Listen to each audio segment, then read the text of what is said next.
My brain keeps going back to this one time. You know how they say that one time at band camp. My brain keeps going back to this one time where I had this friend. We're gonna call her C. And she had this boyfriend.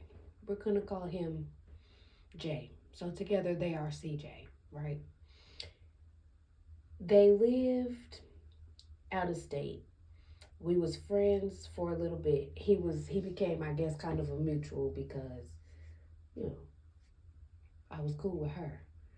They lived out of state.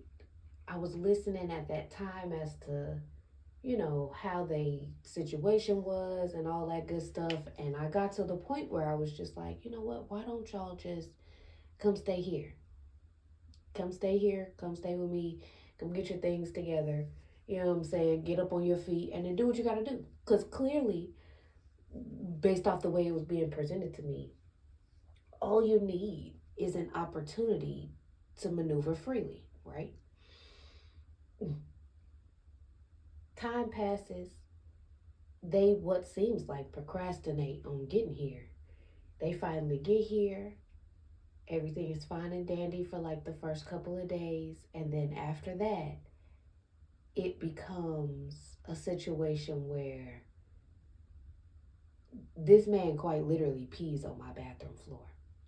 When I bring it to C's attention, it's oh, I've seen things like that before. I've just cleaned it up and move on. First off, this is not a barn, and you all are not farm animals.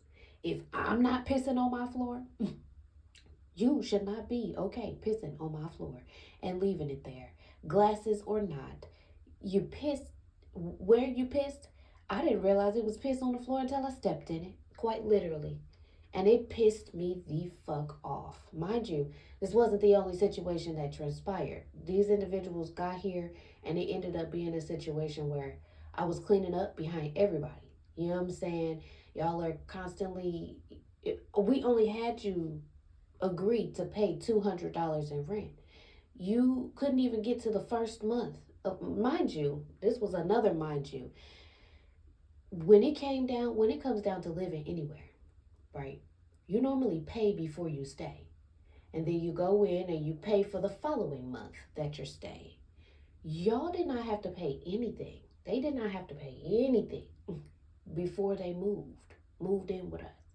So the 1 month's rent that you were about to pay, before you ever got to the point of paying it, y'all was talking about us knocking a couple dollars off of it, this and that and third. Mind you, y'all are spending money on expensive ass groceries. When you spend money on expensive ass groceries, you leave the shit that you leave in the house all over the place when you leave it in the house. Mind you, these individuals had particular eating arrangements, particular dietary needs. So they were eating a certain way. You know what I'm saying? You eating shit that nobody else is gonna eat but you, and you're spending you're gone you're gone all night. You sleep all day. You come and go as you please. We all know I have a daughter, so that was my fucking mistake, giving them the key to come and go as they felt. Anyway, you see what I'm saying? I think my point behind this story is the fact that sometimes individuals will spin a picture in a way that best suits them getting what they want. And I'm learning in my life that I have to make sure that my boundaries are firm so that the minute I feel like you crossing them motherfuckers, I can very easily be like, hold up, wait a minute, this is not right. Without all of the back and forth internally in my brain as to whether or not to continue to hold space for individuals to continue to disrespect my boundaries, or to stand on my own and be like, first off, nah, it's a no for me. You know what I'm saying? When it comes down to not to mention, the way this story ends is that although my heart was pure, my intentions were pure. I was doing them babies a favor by letting them be in our space the way that they was in our space. The when things started feeling when I started feeling taken advantage of, that's when I got to the point where I was like, okay, well, I got to switch some shit up. When I start switching some shit up and honoring my boundaries and my values and my morals and shit, was just straight up respecting my home, these babies got upset. And I mean so upset, in fact, that upon their eviction, them babies was the things that I had given them to help them along, they threw in my yard. No, it did not make its way back into my house. I immediately had that shit put off on the curb so it could be tossed in the trash. No, they were not able to re enter my house to get their things. We had their things. When they pulled up, we started putting their things outdoors. So they could pick it up, pack it up, and go on from wherever they had been previously, because it was clear that very technically you didn't need to stay with me. You had other places you could be, considering prior to their eviction they had already been gone for like a week. I think they paid the $200 for the month that they were there, because they were there about a month. They had mail getting sent to our house and everything. um but it just was a terrible situation. And I had to remember, that situation showed me for real that individuals, when it comes down to it, are more likely to pay attention to the wrong that they feel like you've done to them rather than take into account or even into context the help that you gave them or was given them, or whatever the case may be. They'll look at the reds and lose complete and total sight of the greens, right? When it comes down to standing on your boundaries, standing on business, doing what's right for you and yours, and not putting yourself in a situation where you are disrespecting yourself for the sake of other people, and or keeping the peace, that's okay. It might feel uncomfortable, but I've been saying this a lot over the last week. If it's not a hell yes, it's a hell no. If it's a I'm not sure, that kind of feels wrong to my boundaries, but I'm gonna give them the benefit of the doubt, that falls in the category of hell no. Because when it comes down to it, individuals quite literally will account for all the wrong they feel like, all the ways they feel like you've wronged them, rather than paying any attention at all to the ways that you've helped them. And that's just an interesting thing, because it's typically the individuals who you've helped that end up doing you the dirtiest. And at that point, shit, for example, where that situation was concerned, they didn't want any of the my more small blessings that I'd given them, because of the fact that they felt, I suppose, as if I was slighting them or taking away the bigger blessings. Like I was when in all actuality, the truth of the matter is, I was no longer providing them an opportunity to play in my fucking face. Period. And that's the reason why you threw a temper tantrum. At the end of the day, those individuals I haven't talked to or seen. I blocked them on the socials and all that good stuff. So I don't know where them babies are in the world. And the truth of the matter is, I hope they still together, and I hope they found a happily ever out after elsewhere.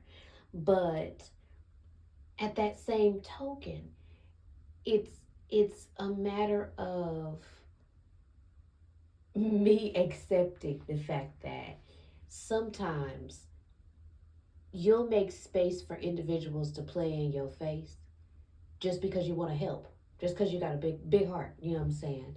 And I'm entering a space in myself where I no longer have room for that, and I'm able to acknowledge, okay, first off, this started fine and dandy, but it's just fine at this point. We lost the dandy, and now if I allow it to go any further, we're gonna lose that fine too, and then it's gonna be a problem. Then it's gonna be resentment. Then it's gonna be issues. Then I don't want to not live peacefully in my own spirit, much less my own home. You see what I'm saying?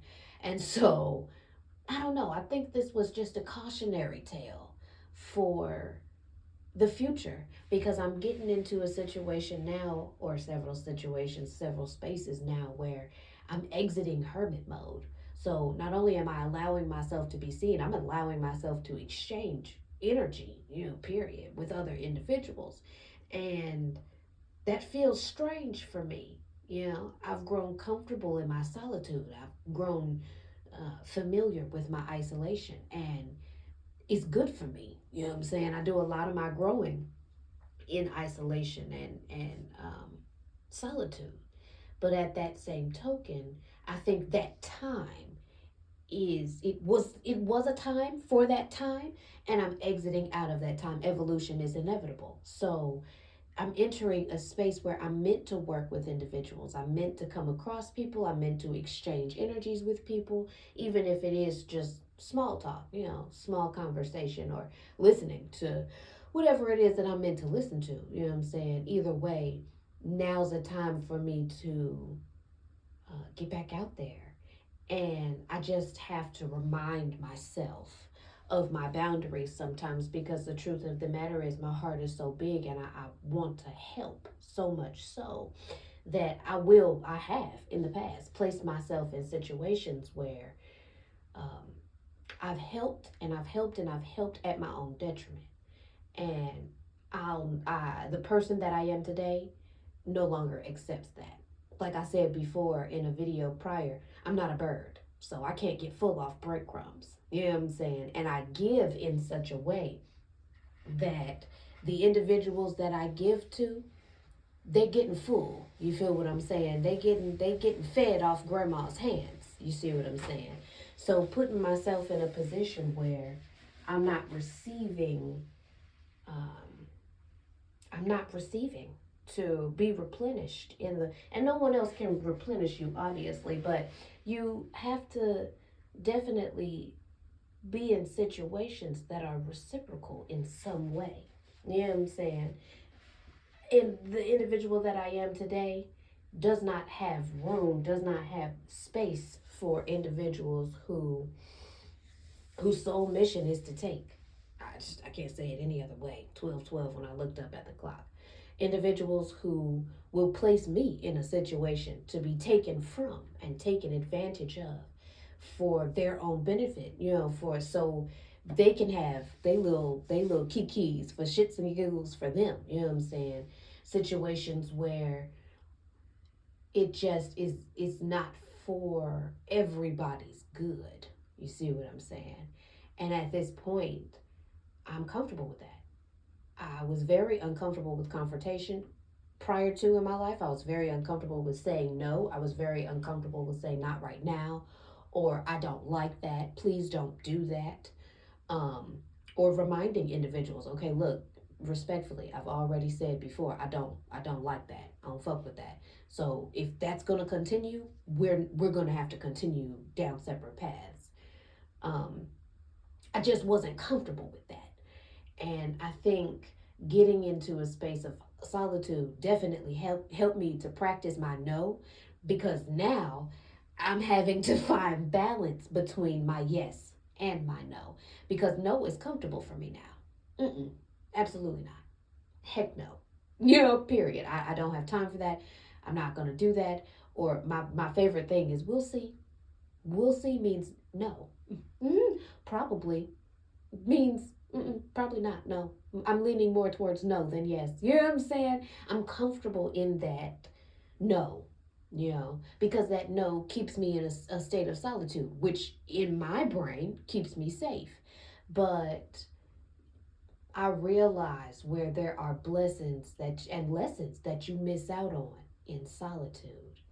And while mastering the art of solitude, because in my opinion it is an art, um, is beneficial to energies that are highly empathetic or highly giving, it is not a space we're meant to stay in. It's a space we're meant to go to recharge. It's a space we're meant to go to connect, to recenter and reground. It's a space we're meant to be in for how do I want to say this? For regenerative purposes. But our our purpose lies in being out on the field. Truly. It lies in our work, and we cannot get our work done in solitude. I'm realizing that about myself. So, um, I'm just I'm happy for that situation being what it was, because truly it took me having another grown ass man piss on my floor and me lightweight, like legitimately stepping in it, for me to realize, okay, this is what blatant disrespect looks like. I moved on in life. I got to cosmetology school, and I got experience with the fact that, okay, well, this is what it looks like when people are still blatantly playing in your face, but they're not quite trying to be disrespectful. If they realize that if they're disrespectful, you have every right to. They stab you with a blatantly disrespectful sword. You got every right to defend yourself and to stab back. So I got experience with nice nasty and covert narcissism, subliminal, bullshit. I got a lot of experience with underhandedness and shady deals done under the table type shit. And it was to my benefit, because at the end of the day, now I know what that shit looks like. Now I know what that shit feels like. Now I know how to operate in those spaces. You have one of two choices, truly, is in those situations in particular. You can stand tall and be loud and proud and be like, first off, cut that shit the fuck out. Or you can play the game and defend yourself that way.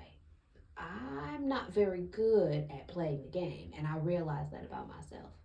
So when it comes to me, I I've adopted the very behaviors that were most uncomfortable for me way back in the day. And I'm very much so, I said what I said. What you gonna do about it? I'm very much so, I said what I said, and who's gonna check me, boo? Period. Either you right or you wrong. There's good people, bad people, and tricky people. I don't really allow for bad people and tricky people to entertain my spaces. So either you're going to get on the frequency of a good person, or try at the very least, or you're going to have to get the fuck away from me. Period. And if you're not going to actively get the fuck away from me, best believe I'm going to actively get the fuck away from you. You feel what I'm saying? And that's I'm so proud, because that used to be such an uncomfortable space for me to be in. 1732, when I look down, I'm gonna have to look that up. But that used to be such an uncomfortable space for me to be in. Shit. When I don't know why that 1732 kept ringing in my head. 1 and 7 breaks down to 8, which is the number of infinity. Really, what goes around comes around. It's the number of karma, and 32 breaks down into 5. Change, it just inevitable fucking change. And what goes around comes around, and you have to re-experience different situations in order to respond differently, so you can move the fuck forward. You feel what I'm saying? And I'm just very happy. I'm very pleased. I'm interested in and intrigued with what comes next, because I know that I've surrendered to the unknown. And so there's a certain level of control I just no longer desire to have. And truly, that feels good. As scary as that is, that feels good. That's a very frightening feeling, because you don't know what's next. So you can't really prepare for anything that's to come. It's a matter of knowing the lessons you've learned and operating like you got some fucking sense. I can't say no other way. Like, you've learned what you've learned. You feel what I'm saying? And just applying those lessons to what's to come. It almost opens me up to appreciating the ideology of surprise. You know what I'm saying? I used to not like that shit. I don't want to be surprised. Tell me what the hell, tell me what, when, where, why, who all gonna be there, so I can make my decision. But life is just not like that. Life is just not like that. Even though there's nothing new under the sun, not all gift wraps are made the same. Period. And learning to accept that, okay, I got to take this wrapping for what it is. I got to take the contents of this gift for what it is, whether it's a lesson or whether it's a blessing, period, that looks like a blessing, or it's a blessing that looks like a lesson. I can deal with things when I get there. There's an air of um, really a lack of expectation, and when you don't have certain expectations, you are far less disappointed or shocked when things turn out however the fuck they turn out. You know what I'm saying? You can just respond rather than react. And I'm I'm in a state of appreciation for that space, that lesson and all that it took to learn it. You know what I'm saying? Truly. It's been a long time coming, and I've learned a lot of different shit. Even though I'm as young as I am, quote unquote, I've learned lessons that I've had very literally. I've had 50 and 60-year-old individuals literally tell me, you are so far ahead of the game. Like, when I was your age, I wasn't even mentally there. That wasn't even the wavelength I was on. And I used to ask a lot, like, why? You know what I'm saying? Why me? Why am I having to deal with this shit? Why am I having to experience this shit? I'm too young to be this tired. You know what I'm saying? I'm too young to be experiencing this shit. You know what I'm saying? But no, those things have placed me in a position to have the knowledge that I have way earlier than others have been able to obtain it. That's a blessing in and of itself. I'm getting emotional saying this because I remember feeling and being almost buried in the hurt that you can feel having to learn some of the lessons I've had to learn at the time periods and in the spaces that I had to learn them. But I understand now what a blessing that was. Because if you think about it, I'm gonna be 30 years old in a couple years, and there's some of the things that I've learned that I still could not know. And even in the space that I'm in, there's a lot, and I accept and understand the fact that there's a lot I still don't know. And I'm just, I'm thankful. I'm in a space where I'm willing and ready to learn. I'm willing and ready to accept. I'm willing and ready to give as well as receive. And I think that says a lot to being a testament of the growth that I've achieved, because I remember being in a space where I would just give wherever I could. And yet, I was never in a space of being able to receive. How are you going to be able to receive if your hands are so full of all this stuff to give? You see what I'm saying? Being in a space where both of my palms are active. You feel what I'm saying? I'm giving. I'm giving. Don't get me wrong. But I'm also in a space where I'm not just able to receive, but I'm willing to accept at that same time. You see what I'm saying? I just mentioned to a young lady before about Erica Badu's Bag Lady. You know, bag lady, you gonna hurt your back dragging all them bags like that. I guess nobody ever told you all you must hold on to. And the truth of the matter is, I think what she probably meant by that is, if them bags is bags you gonna carry, baby, you gonna have to carry them. You gonna have to take them every the fuck where you go until you finally decide some of this is not needed. Some of this I can leave behind. Some of this I can donate. Some of this I can give away. Some of this ain't even fucking mine. You know what I'm saying? And it's not my fault that I'm carrying shit. I didn't realize them babies snuck all these bullshit snacks in this goddamn grocery basket, but here we are at the line. And some of this shit I just don't need. You know what I'm saying? Some of it, some of it quite literally does not belong to me. And so it's not necessarily my responsibility to give it back. But it is my responsibility to let that shit go.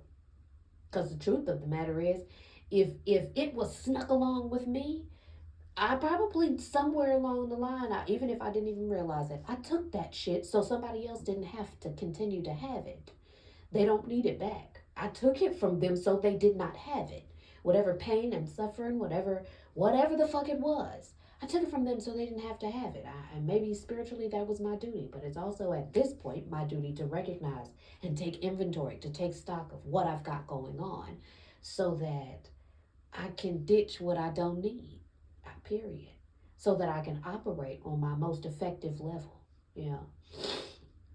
I don't know. I'm getting better. I'm getting over a cold, and it's just, I don't know if it's the moon or what is going on, but my dreams have been showing me so many different things. Like, for example, there was a part of my dream last night where I was literally pulling the skin, like it was a layer of dry skin over my neck and my face, and I was pulling the skin off, almost like what you would see in your mind when you would envision a snake shedding its skin. It was coming off thick like that. You know what I'm saying? It was scaly like that, and I remember pulling it off of my throat first, and it stayed connected, and so I was able to pull it off of my face as well. Was there still a little bit of dryness? Absolutely.